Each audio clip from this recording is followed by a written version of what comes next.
Okay, good morning, good afternoon, good evening. Welcome to BWTM Online News. And we're talking about COVID-19, 1984, 2020 lockdowns.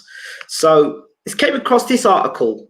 I was stunned when I read the article, and it's from just people up down the road from me in Hampshire. The Star Crescent News for and by the people of Portsmouth. And the title reads quite literally, COVID-1984, fear, surveillance, and authoritarianism in a time of the virus. And it's politics. So the article was written on the 15th of May 2020, okay? So it's not me who's written this. 6 weeks ago, the UK went into lockdown to reduce the spread of COVID-19. Whilst the strategy seems to be saving lives, it has come at a huge cost to our civil liberties and human rights and raised concerns about media fear-mongering, argues J.S. Adams. Witnessing the panic and hysteria around the COVID-19 pandemic, I'm reminded of Daniel Dion's and Ethu Katz's concept of the media event when sensational ritualized news reported inspires strong emotions, positive and negative, within the public. These emotions can lead to mass action for the sake of national camaraderie, such as when street parties are held during a royal wedding, or they result in the hardening of immigrants and racist attitudes, as with major events of post 9/11 war on terror. Now, we're having to contend with a barrage of shocking media images and headlines about COVID-19, with the tabloids especially to blame for stoking fear and panic, argues the journalism scholar Karen Weil-Jorgensen. The anxious climate hasn't been helped by the government's U-turns, herd immunity, and its errors over PPE, ventilators, and testing. The relentless media focus on virus-related suffering has been at the expense of examining a connected development that should arguably scare us more. The authorities' carte blanche attack on our basic human rights and freedoms during this lockdown. Are we having to make an impossible choice between life and liberty? Between saving the lives of some people versus preserving the old age liberties of all people? And once the virus has gone, how many of these draconian dictates, many of them fast-tracked into law with almost no parliamentary debate, will remain to oppress us? In Britain and across the world, surveillance has been steadily increasing since 9/11. Now, the authorities are using this pandemic to justify a sudden spike in Orwellian measures, such as drones deployed to spy on population and, in case of the Peak District Police, to publicly humiliate those who misunderstand the mixed messages about the lockdown. Of new contact tracing apps used to track the spread of COVID-19, 300 leading academics are worried that some solutions to the crisis may, via mission creep, result in systems which would allow unprecedented surveillance of society at large. Supreme Court Judge Lord Sumpton goes further, warning that the UK is on a hysterical slide into a police state.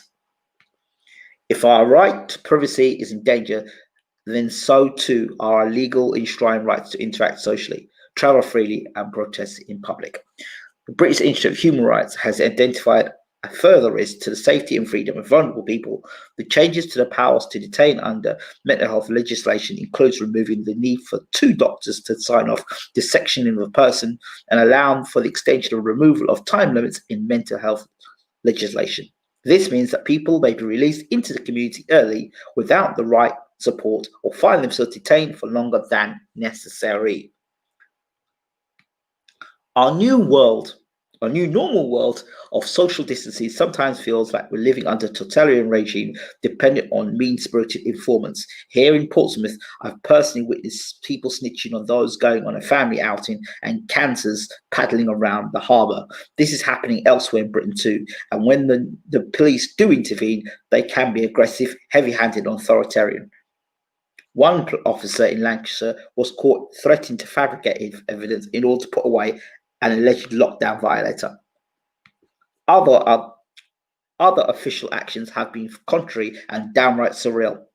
In Cheshire, law enforcers prevented multiple people from the same household shopping for non-essential items. Derbyshire Council dyed the Blue Lagoon beauty spot in Buxton with black ink and deterred gatherings around it.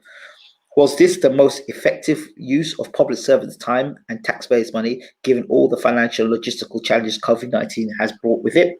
In the meantime, real crime, like domestic violence, are skyrocketing, and panic buying has provoked the sort of public disturbances that belong to a bygone age of rioting and thoroughfare, such as this trolley rage confrontation outside a supermarket in March 2020. So we've just got this here video of it.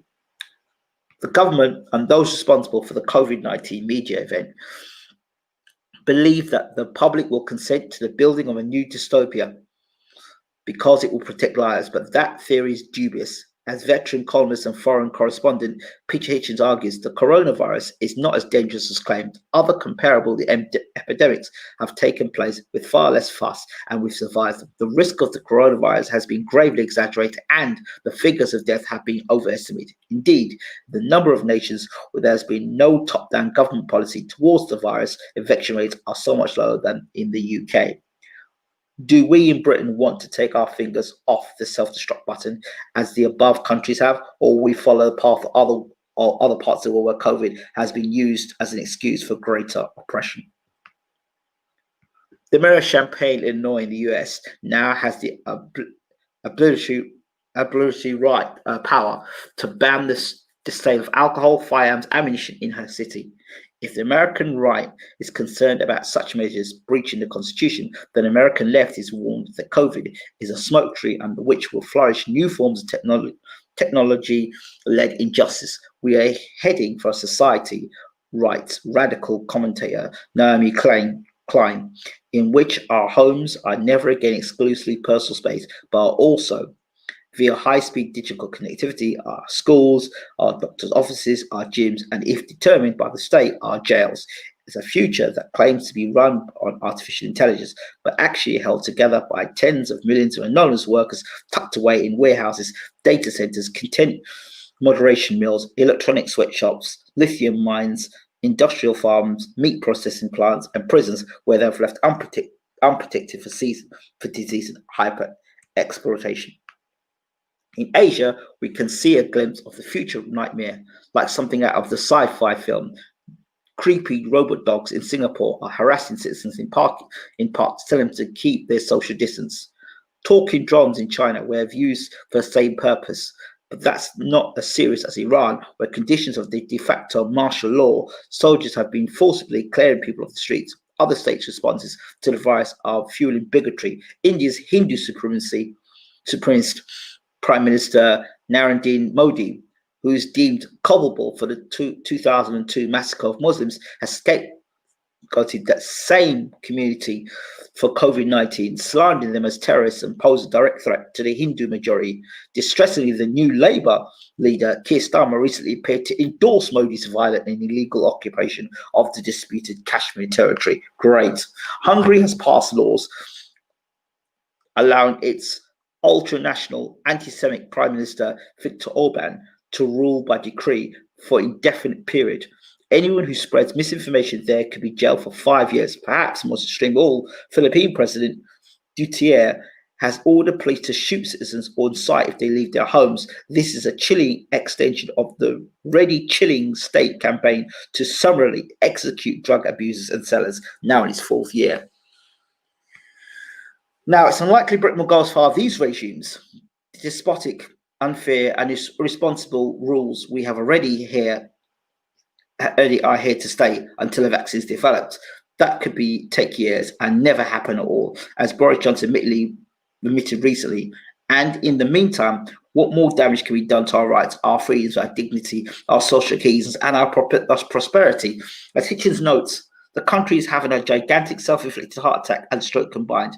Heaven knows what sort of trembling, weakened shadow of its former self it will be when it's over. But like the proverbial frog in slowly boiling water, we may not even notice the damage, and when it happens to us, instead we could gradually acclimatize ourselves to a new social and political paradigm that can be called dystopian. So there we go. An excellent piece here on the by the Star and Crescent. Real news. Very interesting. It'd be great to know what you think in the comment section of this article. I think it's a great article. I will leave the article, the link in the description box, so yourselves can read about it and know more about it. Okay, this has been BWTN Sports. Sorry, BWTM Online, BWTN Sports Online. Check this out.